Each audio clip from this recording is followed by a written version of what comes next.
tour with their own bands, but they know that that's something different. And the Grateful Dead's legacy is represented by what happened before 1995 when the Grateful Dead stopped playing. And the way the archival recordings came about was in 1991, the Dead sound guy, we had this huge I wasn't there till 99, and this huge archive of tapes. So he said, let me just mix one show from a multi-track, it'll sound great. And we'll put it out on CD and see what happens. And finally, after years of pitching this, the band said yes. Remember, the band in '91 was at the top of the touring game, making a lot of money on tour, in the $50 million a year is what they were grossing. So to put out a CD, there wasn't a new studio record with the material, didn't interest them. So they said to Dan, okay, you know, you're the sound guy on the road, but maybe he's bored when he's home, go and do it. So we mixed this album and it did great. And the band saw this and they said, well, that's good news. It was called One from the Vault. They let him do a second in 1968, from 68. And then the Dead had this huge archive of maybe 1,500 shows that were on 2-track tapes, which can't be mixed. What we have is what we have. And Dick, my predecessor, the Dead's archivist, pitched the idea of doing a 2-track release series, archival, mail order only. We won't put them in stores and see what happens. Because Dick knew that Deadhead would want these pristine board tapes properly mastered. So the band fought him for a long time about it, and the band was very involved too. So he'd pitch an idea, and Dick would be incredibly hurt when they'd say no about something, because all Dick could see was the beauty in something musically, and the band could hear a bum note. You know, they're not very objective about it because they're the creators. So they hear a bum note and they say, oh, you can't put that out. And it was that simple. They could get through half the song, hear a bad note, say no, go and move on, and this crushed Dick, because Dick would spend a year making sure this was the right show to pitch, and then they would just crush it.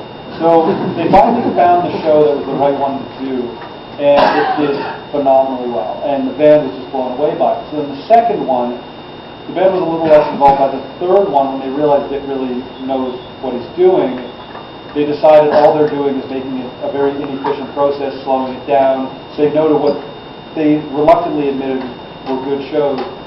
So for the first couple of years of the Dick's picks, they were doing about 1 or 2 a year, and they were great. There was no set release schedule for a year or anything.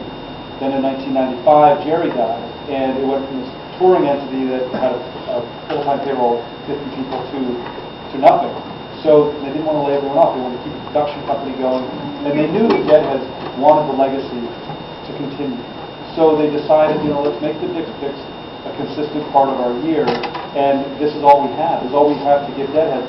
So in a way, it was a way to keep the lights on. You know, it was a way to pay the bills and keep quite a large staff going. It was also a way to make sure the Grateful Dead's legacy was preserved, celebrated.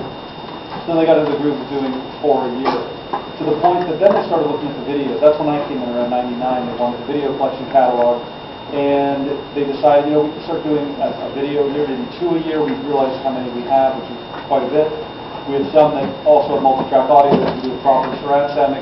So we sort of really realized that the archive is a lot broader than just stereo mixes, 2-track tapes, and then the multi-track stuff. They realized that there was a lot more that could be done, things like the Grateful Dead movie with the 16mm film, where we could really spend a year doing something and make it right and do something that's a significant part of the audiovisual legacy. So we kept kind of producing more and greater things, to the point that we've just announced a 65 CD box set that we're working on right now that has already sold out. So if you want to get it, it's too late. But it's the kind of thing that I won't say it's endless, because it is endless, but until people stop being interested, it is endless, because there's a lot of music left in there. And so now it's really a matter of trust. They know that you're taking care of them, and what goes out is...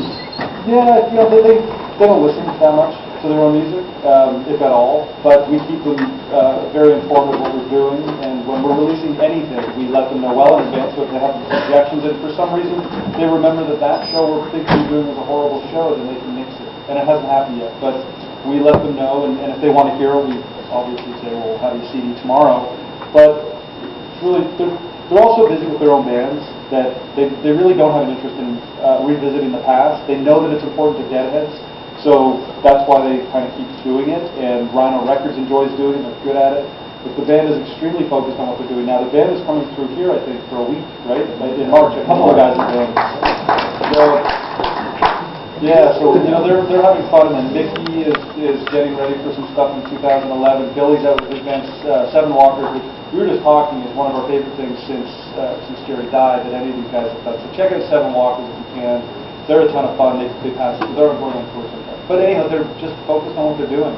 They don't really want to revisit. And, interestingly, you can talk to any Deadhead, and this is a Phish fan, you can talk about the favorite shows and the best shows, and you can ask the band members about Cornell, the big show that the Dead did in '77, very famous. It is a great show, it's great tapes out there. They have no memory of it at all. And it's only because it was just one night on a very great tour. And if they remember anything, it might have been that the catering was bad that night, or that there was a snowstorm outside. Because to them, they were doing their job, and in '77 they were doing their job very well on a consistent basis.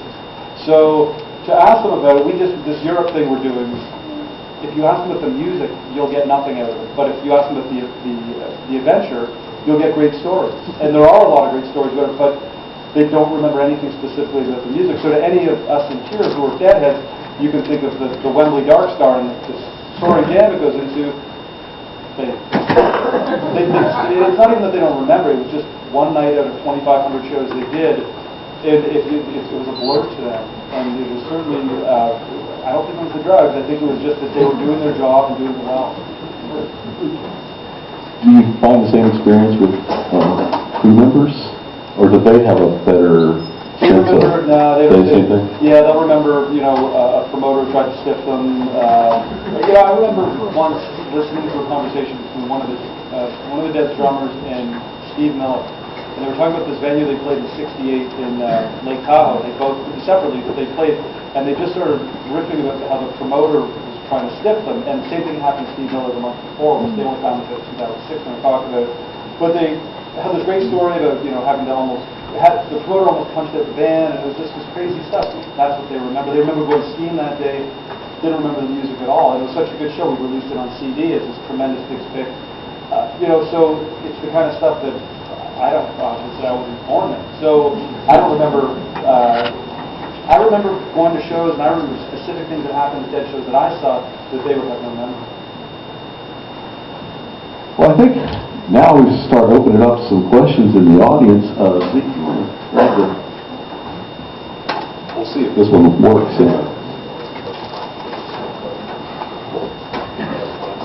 You guys should kind of point out people and I'll walk around.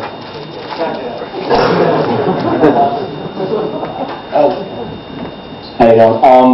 So, what are the chances of releasing '89 as the full tour? No, it's for you. Sorry, no offense.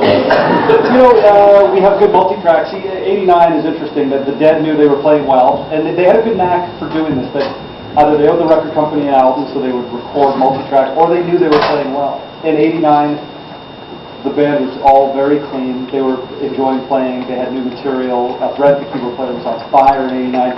So they recorded a lot of shows in multi-track. So that's why we've seen a lot of '89 released. A couple DVDs from the summer, Without a Net, Nightfall of Diamonds, and the Warlocks box set. Plus they went through and recorded the spring of '90. So I've talked to the band members about this because Europe 72 is the kind of thing where you really want the band's blessing on. It's not the kind of thing where you just put out and then tell them that, by the way, we're doing this. And they've said, if you ever do this again, just make sure it's as compelling a story as Europe 72. And the '89 stuff, if you ask Weir, one of the Dead's guitarists, what his favorite era of Grateful Dead music is, he'll tell you it's 1989. And he does not remember the exact shows, but he remembers that every night they were playing at a consistently high level. And what he has heard from that era, when he rehearses with his band Rat Dog, and he calls us up and says, oh, look, I want a good version of Ramble on Rose to teach my band, there's always an '89 with him. And so it's a great question because it's one of those tours that if ever this was done, this Europe 72 65 CD, $400 box that was done again, there's not many tours that would fit the mold. In spring of '90, fall of '89, summer '89 would fit that bill. In summer '89 we also have videos. There's been a few videos from there as well. Cool. David.